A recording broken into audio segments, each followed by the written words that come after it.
과연 그녀는 왜 모든 것을 버리고 낯선 땅으로 향해야 했을까요? 이 이야기는 한 여인의 숭고한 선택에 대한 기록입니다. 때는 사사시대, 이스라엘 땅에 큰 흉년이 들었습니다. 엘리멜렉은 가족을 이끌고 모압 땅으로 이주하기로 결심합니다.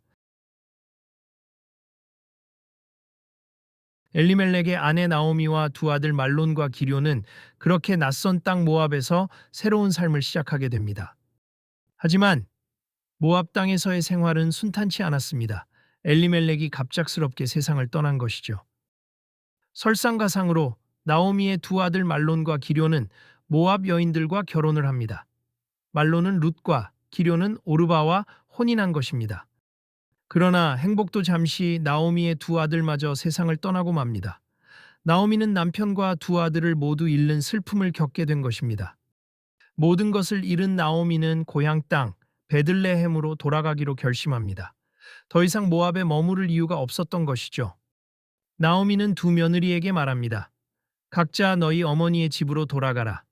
너희가 죽은 남편들과 나를 잘 대해준 것처럼 여호와께서 너희에게 은혜를 베푸시기를 바란다. 오르바는 나오미의 말에 따라 자신의 고향으로 돌아가기로 결심합니다. 하지만 룻은 달랐습니다. 룻은 나오미에게 간절하게 말합니다.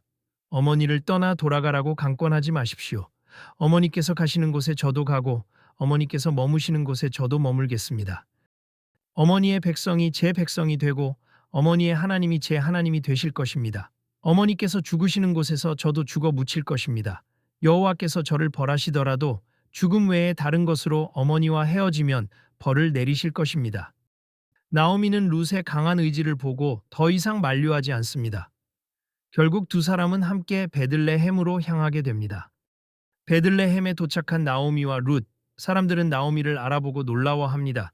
나오미가 돌아왔다. 하지만 나오미는 사람들에게 말합니다. 나를 나오미라 부르지 마십시오. 나를 마라라 부르십시오. 전능하신 분께서 나를 매우 쓰라리게 하셨기 때문입니다.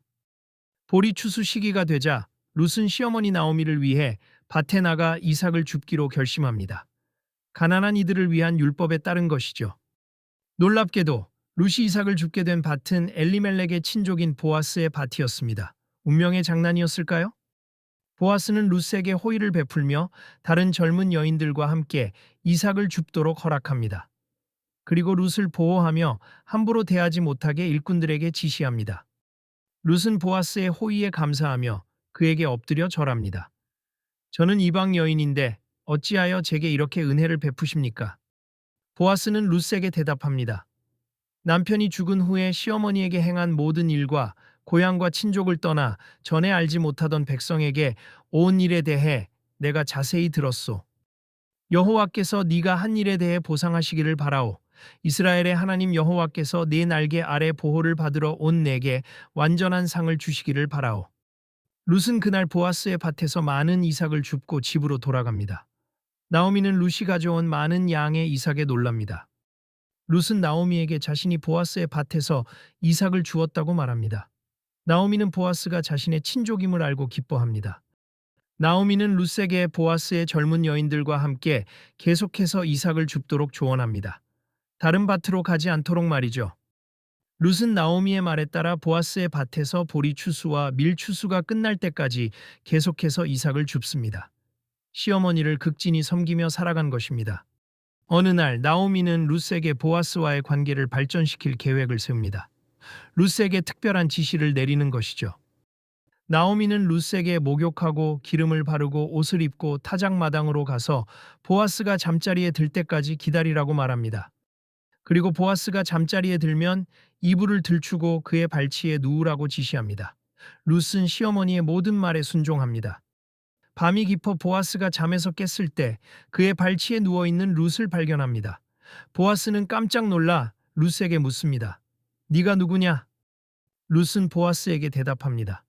저는 당신의 종 룻입니다. 당신의 옷자락으로 저를 덮어주십시오. 당신은 우리 가문의 기업을 물을 자이기 때문입니다. 보아스는 룻의 행동에 감동받아 그녀를 칭찬합니다. 내 딸아 여호와께서 내게 복 주시기를 바라오. 네가 가난하든 부하든 젊은 남자를 따르지 않았으니 네가 베푼 사랑이 처음보다 나중이 더 크도다. 하지만 보아스는 룻에게 중요한 사실을 알려줍니다. 나오미 가문의 기업을 물을 더 가까운 친족이 있다는 것이죠. 보아스는 그 친족에게 먼저 기업 물을 권리가 있다고 말하며 그가 그 권리를 행사하지 않으면 자신이 룻을 아내로 맞이하고 기업을 물을 것이라고 약속합니다. 다음 날 보아스는 성문으로 올라가 그 친족을 만납니다. 그리고 나오미의 밭을 물을 의향이 있는지 묻습니다. 그 친족은 처음에는 밭을 무르겠다고 동의합니다. 하지만 보아스는 룻과의 결혼에 대해 언급합니다. 보아스는 룻을 아내로 맞이하여 죽은 자의 이름을 그 기업에 있게 해야 한다고 설명합니다.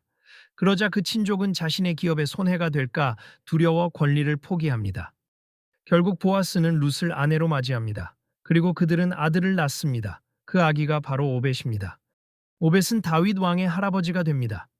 이방 여인 룻의 헌신과 충성이 다윗 왕과의 혈통을 잇는 중요한 역할을 한 것입니다. 룻의 이야기는 단순한 사랑 이야기가 아닙니다.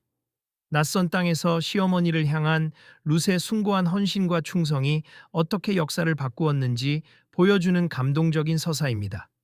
하지만 룻의 이야기는 여기서 끝나지 않습니다. 과연 룻의 후손 다윗 왕은 이스라엘 역사에 어떤 족적을 남기게 될까요?